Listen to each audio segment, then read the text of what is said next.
Allah yang tidak bisa menunjukkan dirinya kepada manusia adalah Allah halusinasi Muhammad. Coba kau tunjukkan ya seperti apa wujudnya Allah yang disembah oleh Yesus. Silakan. Gak usah kamu tanya panjang-panjang, urusin dulu. Kenapa Allahmu gak bisa dilihat manusia? Ya, sedangkan Allah Musa bisa dilihat dan didengar suaranya. Ya, Bapak yang mengutus Yesus juga tidak bisa didengarkan suaranya dan wajahnya pun tidak bisa dilihat. Atau kau bisa menunjukkan wajah Bapak yang mengutus Yesus? Silakan.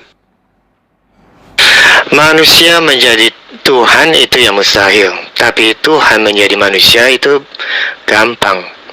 Kita contoh aja.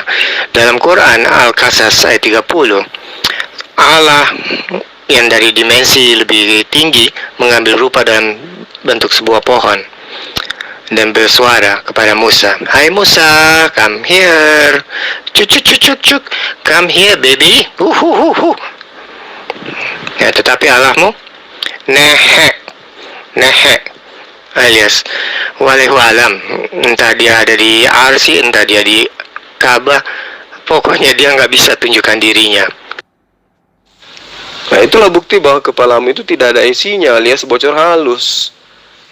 Yang kamu terangkan di Al-Qasas itu justru itu adalah Allah pencipta alam semesta yang berfirman kepada Musa. Nah, sekarang yang saya tanya itu, yang kau katakan Tuhanmu itu nampak, yang kau sebut dengan Allah Bapa itu seperti apa penampakannya? Jawab. Lalu tunjukinlah buktinya, gue minta perpuluhan di mana-mana. Awas, lu jangan memfitnah sembarangan. Ya, cuma dalam kitab lu lah yang ada. Satu, ketika Muhammad lagi khotbah, dia berkata, "Wih," ketika ditegur, Muhammad minta sedekah, ditegur sama Allahnya, itu kita baca dalam Sat 86. Nah, ketika kita mau bicara dengan Nabi, nah, itulah diperintahkan kita untuk memberi sampul sedekah. Itu kita baca dalam surah 58 ayat 12. Nah, yang paling parah, Al-Hadid ayat 11-12. Allah minjem. Ayat 12 yang maksa lagi minjemnya. Nah, tapi bayarnya nggak ditulis dalam Quran bagaimana cara Allah bayar kita. Aneh. Kalau di dalam Al-Quran diterangkan, "Qul ma as'alukum alaihi min ajri wa ma ana minal mutakallifin." Memang itu benar. Rasulullah Muhammad SAW tidak pernah meminta bayaran. Ya, tidak pernah meminta bayaran. Untuk pribadinya nggak pernah. Tapi kalau untuk umat ada yang disebut sedekah, ada yang disebut infak, ada yang disebut zakat. Itu untuk negara. Ya, untuk pemerintahannya, bukan untuk pribadinya. Berbeda dengan perpuluhan. Perpuluhan itu satu paket dengan gereja. Kamu nggak bisa menyembunyikan itu, Gus. Rasulullah Muhammad SAW itu tidak pernah meminta imbalan sedikit pun. Kalau yang dikatakan zakat, infak, sedekah, jizya, itu adalah untuk umat, bukan untuk dirinya. Lalu kemudian kamu mencoba untuk mengambil lagi dari Al-Quran. Ya. Diterangkan bahwa man zalladzi yuqridullah qardan hasana fayudha'ifahu lahu wa lahu ajrun karim. Barang siapa meminjamkan kepada Allah dengan pinjaman yang baik, maka Allah akan mengembalikannya berlipat ganda untuknya dan baginya pahala yang mulia. Yang dimaksud di sini adalah amal perbuatan. Allah memerintahkan orang sujud, lalu kemudian orang meninggalkan perbuatan yang lain untuk beralih kepada sujud kepada Allah. Itu yang dimaksud pinjaman. Betapa mulianya Allah itu. Lalu kemudian Allah yang melipat gandakan daripada pahala dari upah kita itu bersujud kepadanya. Itu yang perlu kamu pahami. Tapi kamu tidak ngerti itu. Kenapa? Karena kitabmu saja kamu nggak paham, apalagi Quran. Ya. Barang siapa meminjamkan kepada Allah pinjaman yang baik. Apa pinjaman baik itu? Perbuatan baik. Perbuatan baik. Menyiapkan waktu luang untuk melakukan perbuatan baik, amalan baik. Nah, amalan baik itu akan diupah dengan melipat gandanya pahala. Makanya kamu belajar. Karena itulah diterangkan di ayat ini, yauma taral mu'minina wal mu'mina yas'a nuruhum baina aydihim wa bi aymanihim busyrakumul yauma jannah. Jadi berbicara mengenai amal kebajikan, kemudian upahnya itu kemudian adalah jannah, surga. Nah, bagaimana dengan kitab yang kau ambil dari agama lain? Itu gimana ceritanya? Di Yesaya 7 nomor 20. Ya, Tuhan meminjam pisau cukur. Lalu Tuhanmu itu mencukur bulu paha. Pertanyaan saya, pinjaman berupa pisau cukur itu kapan dikembalikan oleh Tuhanmu? Kapan? Coba kau jawab itu. Tuhanmu pinjam pisau cukur untuk mencukur bulu pahanya. Nah, kapan dia kembalikan itu? Jawab.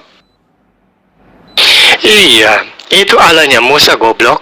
Kenapa lu lupakan nama Musa di ayat itu? Lah, disitulah harusnya kamu waras. Ternyata Allah itu cuma satu. Dia juga yang berfirman kepada Musa, dia juga yang berfirman kepada Yesus, dia juga yang berfirman kepada Rasulullah Muhammad SAW. Kamu itu yang goblok. Nyata-nyata ayat suci Al-Quran yang kamu tunjukkan. Kamu mengatakan itu Allahnya Musa. Nah, disinilah hebatnya Al-Quranul Karim. Ya, ternyata memang jelas orang yang bahlul ya nampak. Makanya Allah itu menegur orang-orang kafir itu di dalam Al-Quran. Apa yang dikatakan Allah dalam Al-Quran tentang kalian? Allah mengatakan, innal ladzina kafaru wa matu wa hum kuffaru falan yuqbala min ahadihim mil'ul ard. Ya, itu sangat jelas. Sungguh orang kafir itu yang mati dalam kekafirannya tidak akan menerima dari apa yang kemudian menjadi tebusan dari seseorang untuk mereka, meskipun diganti dengan emas, ya, atau ditebus dengan emas sepenuh bumi. Tidak akan. Kenapa? Karena orang ini akan menerima asap yang pedih. Kenapa mereka menerima asap yang pedih? Karena sesungguhnya orang kafir itu ketika diajarkan, mereka itu sama seperti binatang. Mereka mendengar tapi dia tidak memahami apa yang disampaikan. Jadi saya panjang lebar menyatakan sesuatu ini kepadamu, tapi kamu tidak mengerti gitu loh. Kamu tidak ngerti. Kenapa? Karena kamu tuli, bisu, buta, dan kamu tidak memahami gitu loh. Wa masalul ladzina kafaru kamathalil ladzina yad'iku bima la yasmau illa du'a wa nida summum bukmun umyum fahum la ya'qilun.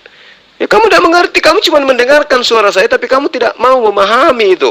Makanya kamu dikatakan oleh Al-Quran lebih rendah dari hewan. Ya, inna sarrad dawabi indallah ladzina kafaru fahum la yu'minun. Sesungguhnya makhluk bergerak dan bernyawa yang paling buruk dalam pandangan Allah itu adalah orang kafir. Ya, itu yang perlu kamu pahami. Sudah diajarkan masih juga bahlul. Kan begitu. Nah, sekarang pisau cukur yang dipinjam oleh Tuhannya kamu itu, apa sudah dikembalikan atau belum? Iya, itu Allahnya Musa, goblok. Kenapa lu lupakan nama Musa di ayat itu? Lagian Nabi Musa itu adalah Nabi kami, Nabi yang wajib kami imani, yang diutus kepada Bani Israel. Lah, Kristen, apa hubungannya dengan Nabi Musa? Emang kalian siapa coba? Apa hubungannya Nabi Musa dengan Kristen? Apa hubungannya? Coba kamu jawab. Iya, bagaimana dengan Muhammad jadi orang yang sembarangan? Setelah menerima Quran, kenapa dia ambil makanan di pasar tanpa bayar? Coba jelasin, sampai dikatain sama orang-orang, woi, kenapa tidak dikasih kekayaan kepada nabimu? Aneh, kok istilahnya habis terima Quran orang jadi jahat dan kriminal? Itu fitnah. Yang benar itu adalah Yesus mengambil keledai orang tanpa izin dan tidak dikembalikan. Begitu juga pisau cukur yang dipinjam oleh Tuhan senior juga tidak dikembalikan. Itu gimana itu ceritanya, Gus? Begini, Neng. Orang bodoh, dia akan sekolah untuk belajar menjadi lebih pintar. Anehnya, orang waras menjadi bodoh kalau masuk Islam, karena dia bukan belajar sejarah, dia cuma menghafalkan hadis-hadis yang ditulis pada tahun 1200 ke atas, bukan sejarah yang di bawah tahun 1200. untuk membuktikan kebenaran Qurannya. Nah, jadi jelas, apapun yang kalian lemparkan pada kita, itu cuma dongeng. Nggak bakalan bisa sentuh di bawah tahun 800 ke bawah dah. Data-datanya pasti di atas tahun 800. Karena disitulah mulai munculnya liberalisme. Artinya pemikiran bebas, tidak lagi percaya pada tradisi dan norma-norma budaya. Agus, kamu ngomong apa, Gus? Coba, keledai yang diambil Yesus itu sudah dikembalikan belum? Begitu juga pisau cukur. Sudah dikembalikan, Gus? Pinjam kok nggak tanggung-tanggung, Gus. Alah, lu so pinter. Yang disebut dongeng itu ketika ada cerita pasukan gajah dalam surat Al-Fil, tapi orang Saudi tidak mengizinkan untuk digali bukti-buktinya. Itu baru namanya dongeng. Kamu ngomong apa, Gus? Ngomong apa, Gus? Yang dongeng itu pencipta alam semesta, dilahirkan manusia, dibunuh manusia. Itu dongeng, Gus. Gus. Hilang lagi kau, Gus. Agus, kemana, Gus? Jawab dulu, Gus. Halo, Gus. Apakah pisau cukur itu masih bagus atau sudah berkarat, Gus? Kok belum dikembalikan, Gus?